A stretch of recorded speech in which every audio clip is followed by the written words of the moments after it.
नमस्कार. मी मकरंदगिरी एनलाइटमेंट डायलॉगच्या माध्यमातून आज तुमच्याशी साहित्यिक आणि भाषिक समृद्धीच्या संदर्भात संवाद साधणार आहे.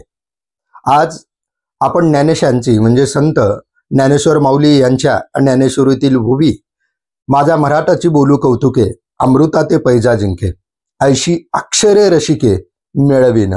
म्हणजे अक्षर असे घेईल की अमृतालाही जिंकता येईल एवढं सामर्थ्य शब्दामध्ये आणि भाषेमध्ये असतं.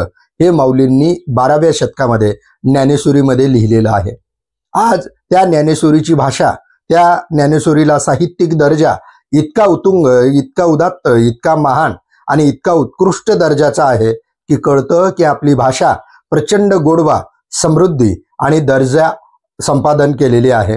सुरेश भट त्याच मराठीच्या बाबतीमध्ये असं म्हणतात की लाभले आमास भाग्य बोलतो मराठी, लाभले आमास भाग्य बोलतो मराठी, जाहलो खरेच धन्य ऐकतो मराठी, धर्म पंथ जात जाणतो मराठी, एवढ्या जगात माय मानतो मराठी.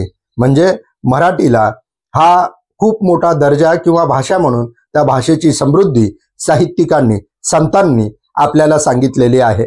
आज प्रत्येक मराठी भाषिक म्हणून प्रत्येक मराठी बोलणाऱ्यांना त्या मराठीबद्दलचा अभिमान, स्वाभिमान, कौतुक आणि सगळ्यात महत्त्वाची गोष्ट त्या भाषेतून भेटणारं जे काही ज्ञानार्जन आहे या गोष्टी बघितल्या पाहिजेत. उद्या 5 जुलैला मुंबईला शिवाजी पार्कवर मोठा मोर्चा निघणार आहे. तो विजयी मोर्चा असणार आहे. त्या मोर्चाचं कारण होतं भाषेच्या संदर्भामध्ये. कारण भाषा कोणती या बाबतीमध्ये या महाराष्ट्रामध्ये राजकारण केलं गेलं.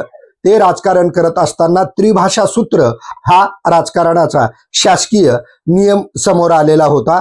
परंतु मराठी ही मातृभाषा आणि मराठी हीच पहिलीपासून विद्यार्थ्याला शिकवली गेली पाहिजे. अरे, ज्या मराठीला कधी काळी राजाश्रय नसताना सुद्धा संतांनी आणि साहित्यिकांनी या भाषेला जगभर पोहोचवलं, ती भाषा आज राजकीय गोष्टीमध्ये खेळणं बनू नये असं इथल्या भाषेच्या अभ्यासकांना वाटत असतं. भाषा का महत्वाची जगामध्ये? तुम्ही लॅटिन घ्या, ग्रीक घ्या, कुठलीही पुरातन प्राचीन भाषा घ्या, त्या भाषेतून मिळणारं आजचं ज्ञान हे जर बघितलं तर लक्षात येतं की रोमन साम्राज्यामध्ये जेवढे काही कायदे बनवले गेले होते त्या कायद्याला आजच्या कायद्यामध्ये कुठंतरी मूळ आणि अधिष्ठान दिसून येतं. म्हणजे आज जे कायदे आहेत किंवा कायदा सुव्यवस्था ज्याला म्हणतो त्याच्यावरती रोमन साम्राज्यातल्या कायद्याचा प्रभाव आपल्याला दिसून येतो. लोकशाही जी संसदीय व्यवस्था आहे त्या व्यवस्थेवर कुठंतरी ग्रीक मधल्या नगर राज्यांचा त्याच्यावरती प्रभाव दिसून येतो. फक्त ग्रीकच का, तर भारतामध्येही संशोधन झालं असतं आणि भारतीयांनीही जर समजा ते लिहून ठेवलं असतं तर भारतामध्येही गणराज्य पद्धत होती, प्रजासत्ताक पद्धत होती, ही आपल्याला आपल्या इतिहासाच्या अभ्यासातून दिसून येतो. म्हणजे प्राचीन भारत हा खंडप्राय भारत होता. त्या भारतामध्ये अनेक भाषा बोलल्या जात होत्या, अनेक वेगवेगळ्या संस्कृती नांदत होत्या. पण या संस्कृतीत, या भाषेमध्ये सगळ्यात महत्त्वाची गोष्ट होती ती म्हणजे मातृभाषा. मातृभाषा ही जन्मल्यानंतर आपल्या कुटुंबामध्ये बोलली जाते, त्याला मातृभाषा म्हणत असतात. त्या बोलणाऱ्या भाषेला नंतर लिहिणारं केलं म्हणजे लिखित स्वरूप दिलं गेलं. लिखित स्वरूप देणं म्हणजे त्याला लिपी येणं आणि ती लिपी म्हणजे लिंपणं होय.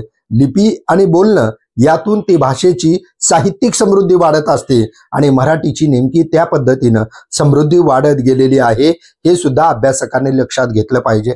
मराठी ही भाषा फक्त महाराष्ट्राची नाही तर देशाची व्हायला पाहिजे. कारण मराठी प्रांतामध्ये येऊन, महाराष्ट्रामध्ये येऊन बऱ्याच हिंदी भाषिकांना इथं त्यांच्या हाताला रोजगार मिळत असतो. मग महाराष्ट्रात हिंदी लागू करण्याऐवजी मला तर असं वाटतं की बिहार, मध्य प्रदेश, उत्तर प्रदेश, दिल्ली या ठिकाणी मराठी लागू केली गेली पाहिजे. कारण तिथून इथं येणाऱ्या ज्या काही रोजगारासाठीच्या नवनवीन तांडे, पिढ्या किंवा गर्दी आहे त्या गर्दीला मराठी भाषा येणं हे सक्तीचं केलं गेलं पाहिजे. ह्याच्यावर राज्यकर्त्यांनी बोललं पाहिजे.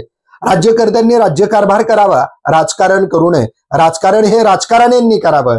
परंतु भाषा ही त्याच्या पलीकडे असती. ज्या भाषेसाठी संतांनी ओव्या किंवा अभंग रचले, त्या अभंगातून, ओव्यातून ही भाषा समृद्धीच्या दिशेनं गेली. आज या भाषेमध्ये प्रचंड ताकदीचे साहित्य, प्रचंड दर्जेदार संपदा आपल्याला जेव्हा उपलब्ध होती तेव्हा कळतं की आपण यमीय मराठी सुद्धा करून ज्ञानोबाच्या आणि तुकोबाच्या सारखी रचना करू शकत नाही.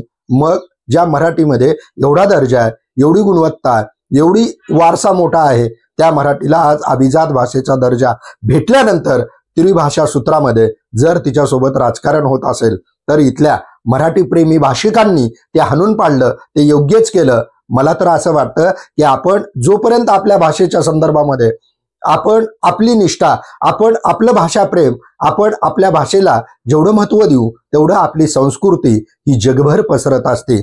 दक्षिण भारताचं उदाहरण घ्या, मल्याळम किंवा तमिळ, तिथं द्रमुक अद्रमुक हे दोन पक्ष एकमेकांचे कट्टर विरोधक आहेत. परंतु जेव्हा तमिळ भाषेचा प्रश्न येतो त्यावेळेला मात्र ते दोघं एकत्र येतात सख्या भावासारखं. तसंच महाराष्ट्रामध्ये सुद्धा एकत्र येणं भाषेच्यासाठी महत्वाचं आहे.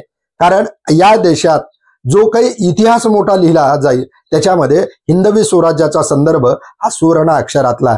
त्या हिंदवी स्वराज्याची राज्यकारभाराची भाषा सुद्धा छत्रपती शिवाजी महाराजांनी मराठी केलेली होती. म्हणजे मराठी ही भाषा नुसती बोलण्याची भाषा नाही. मराठी ही भाषा तुमच्या आमच्या जडणघडणीची, तुमच्या आमच्या व्यक्तिमत्व विकासाची, तुम्ही आम्ही ज्या संस्कृतीचे पायिक आहोत त्या संस्कृतीच्या रक्षणाची भाषा आहे. म्हणूनच भट असं म्हणतात की लाभले आम्हास भाग्य बोलतो मराठी. म्हणजे आपल्याला भाग्य भेटलेलं आहे म्हणूनच आपण ती मराठी बोलत असतो. आणि ती मराठी बोलत असताना त्या मराठीच्या बाबतीमध्ये आपल्याला एवढंच लक्षात आलं पाहिजे की प्रत्येक भाषेला व्याकरण असतं. जगामध्ये आज व्याकरणाचा अभ्यास करणारे खूप कमी जण आहेत. मराठी ज्यांना बोलता येते, मराठीमध्ये जे व्यक्त होत असतात त्यांना सुद्धा व्याकरणाचं शास्त्र लक्षात येत नाही. आज स्पर्धा परीक्षा असेल किंवा साहित्य क्षेत्र असेल, MA असेल, या सगळ्याकडं मराठी व्याकरण हा सगळ्यात महत्वाचा घटक आहे. ज्यांना व्याकरण कळालं त्यांना आणखीन त्या भाषेतली जास्त गोडवी घेता आली. नुसतं त्या भाषेचा गोडवा, माधुर्य, सौंदर्यच त्या व्याकरणातून आपल्याला अवगत होत नाही, तर त्या व्याकरणाच्या अभ्यासातून शासकीय नोकरीचा मार्ग सुद्धा आपला उपलब्ध होत असतो. म्हणजे ज्याला प्रशासनामध्ये जाऊन या समाजामध्ये काम करायचंय, या राष्ट्राला चांगलं प्रशासन द्यायचंय, त्या प्रत्येकाला भाषेच्या व्याकरणाच्या अभ्यासाचं महत्व गरजेचं आहे. म्हणूनच हे महत्व ओळखून या भाषेचं व्याकरण आज सगळीकडं सक्तीचं केलं गेलं पाहिजे.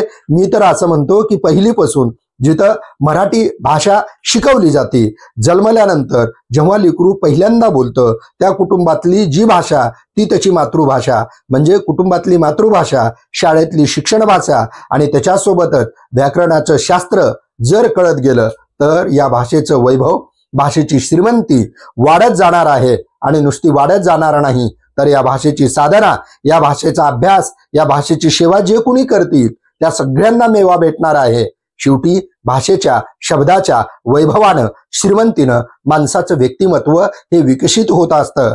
तुम्ही जर साहित्यिकांचे पानं किंवा साहित्यिकांचा इतिहास जर बघितला तर ज्ञानपीठ भेटणाऱ्या वि. स. खांडेकरांनी ययातीमध्ये ययाती ही जर कथा बघितली तर ययाती कथा ही शर्मिष्ठा देवायनी आणि ययाती एवढ्यात नाही, परंतु त्याला जे भाषेचं सौंदर्य आणि साहित्यिक मूल्य लाभलेलं आहे त्यामुळं त्या कादंबरीचा, त्या साहित्याचा नोंद साहित्य अकादमीपर्यंत, ज्ञानपीठापर्यंत गेलेली आहे. त्याच्यानंतर कुसुमाग्रज बघा, कुसुमाग्रजांनी जे काही विचार मांडले, जे काही साहित्य रचना केली, त्या प्रत्येक साहित्य रचनेतून इथं त्या साहित्यातून प्रेरणा घेणारे कित्येक युवक, कित्येकांना इथं सगळे संदर्भ सापडत गेलेलं आहे. आणि सगळ्यात महत्वाची गोष्ट म्हणजे ज्यांना ज्ञानपीठ पुरस्कार भेटला ते भालचंद्र नेमाडे यांची हिंदू जगण्याची समृद्ध आडगळ हे जर पुस्तक वाचलं तर तुमच्या लक्षात येतं की जीवनाला किती कांगोरे, किती व्यापकता आहे. कारण त्यांनी त्या हिंदू मधला जो खंडेराव दाखवलेला आहे त्या खंडेरावाचं कौटुंबिक भावविश्व, जीवनविश्व, भलही विदर्भ, महाराष्ट्र असेल आणि सिंधू संस्कृतीपर्यंतचा त्याचा पाकिस्तान मधला जो काही प्रवास असेल, या सगळ्या प्रवासामध्ये हिंदू आहोत, समृद्ध आहोत, परंतु ती आडगळ आहे.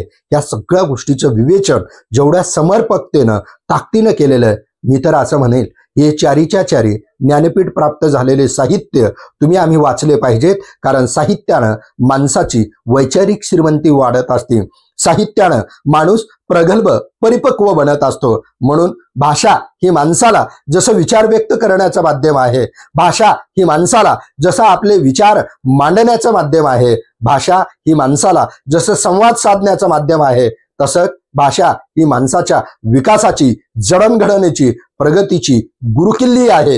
एवढं त्या भाषेचं प्रचंड महत्व आणि त्या भाषेचं आपण घेतलेला सगळ्यात मोठा वसा आणि वारसा चालवता आला पाहिजे. शेवटी भाषा म्हणजे काय असते? भाषा म्हणजे तुमच्या आमच्या वाणीतून बाहेर पडणारे फक्त शब्द नसतात.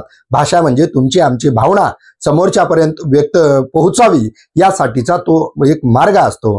त्यामुळं आपण आपली भाषा, आपण आपले शब्द, आपण आपली भावना कशी व्यक्त करतो आणि समोरच्यापर्यंत कशी पोहोचते, त्यामुळं आपल्याकडं भाषेच्या शब्दामध्ये, अक्षरामध्ये थोडा जरी फरक झाला तरी इथे इतिहास घडलेला आहे. तो